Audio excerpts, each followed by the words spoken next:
que eu faço dentro da igreja é sagrado. O que eu faço para Deus no momento de oração é sagrado, mas o meu trabalho é secular. Então, deixa para lá. Existe mesmo essa separação? O senhor concorda com isso? Como funciona? Essa questão aí é uma questão bem interessante de ser colocada, e inclusive esse foi um argumento teológico, né, que acabou se tornando numa doutrina, que fez com que a igreja negligenciasse esse sacerdócio universal, não é? Porque lá Pedro, né, o que ele fala? Que nós somos um reino de sacerdotes, né? Que a partir do momento que Jesus morreu naquela cruz, que o véu se rasgou de alto a baixo, que todos nós temos ousadia para entrar no Santo dos Santos, não é? E servir a Deus, servir na humanidade, não é? Com a nossa vocação, como eu disse, não é? É um sacerdócio universal.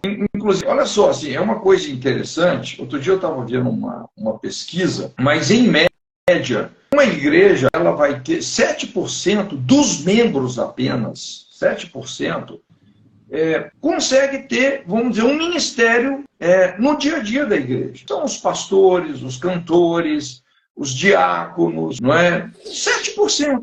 Né? Uma igreja de 100 membros, por exemplo, 7 pessoas estão imbuídas ali nas atividades da igreja, vamos dizer, absorvidas nessas atividades. Os 93%, o que você vai falar para ela? Que o trabalho dela é um trabalho, espiritualmente falando, de segunda classe. Né? Ela tem um trabalho secular. Você joga a pessoa lá para baixo.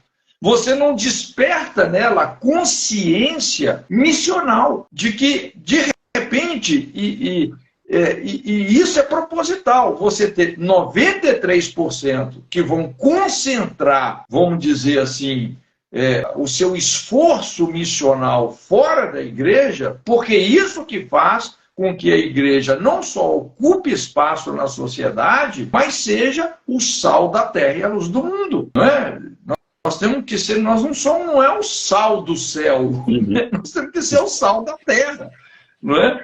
E um estilo de vida de evangelismo, porque evangelismo não é o dom de alguns, é um mandamento para todos, é o último mandamento que Jesus nos deu, não é? Então, assim, essa doutrina aí, essa dicotomia, né? Na verdade, isso veio do gnosticismo, um tempo depois que as universidades, principalmente as que nasceram no berço evangélico, né?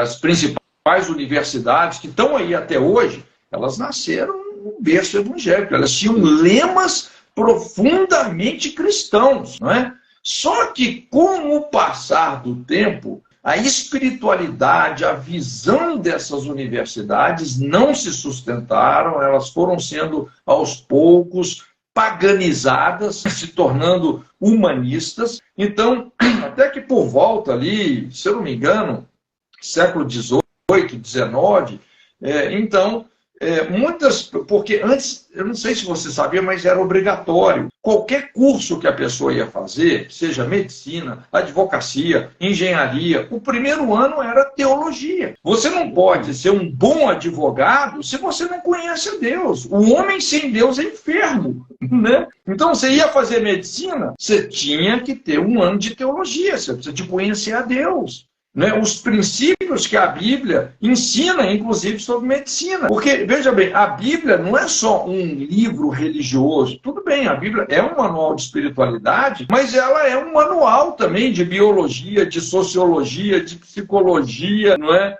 De antropologia. Cara, a Bíblia tem verdades, discernimentos, valores, princípios para todas as áreas da vida, não é? É o livro que realmente constrói o nosso mundo. Como Jesus disse, olha, todo aquele que ouvindo essas minhas palavras não colocar em prática, assemelhá-lo-ei ao homem insensato que edificou a casa sobre a areia. E não é se as tempestades virão, é quando elas virão. E casa sobre a areia é a profecia da tragédia. Então, primeiro ano era o quê? Teologia. Aí os caras começaram, não é? Eu não quero ser pastor, não quero ser teólogo. Vamos tirar esse primeiro ano de teologia. Isso aí é sagrado. O que a gente quer fazer é mais assim secular. Então começou a haver essa dicotomia, né? E isso veio realmente desse gnosticismo, do iluminismo, do progressismo. Mas é importante a gente entender que Deus não fez dois mundos isolados, né? Não existe um mundo da fé e um outro mundo da ciência. Não existe o sagrado e o secular,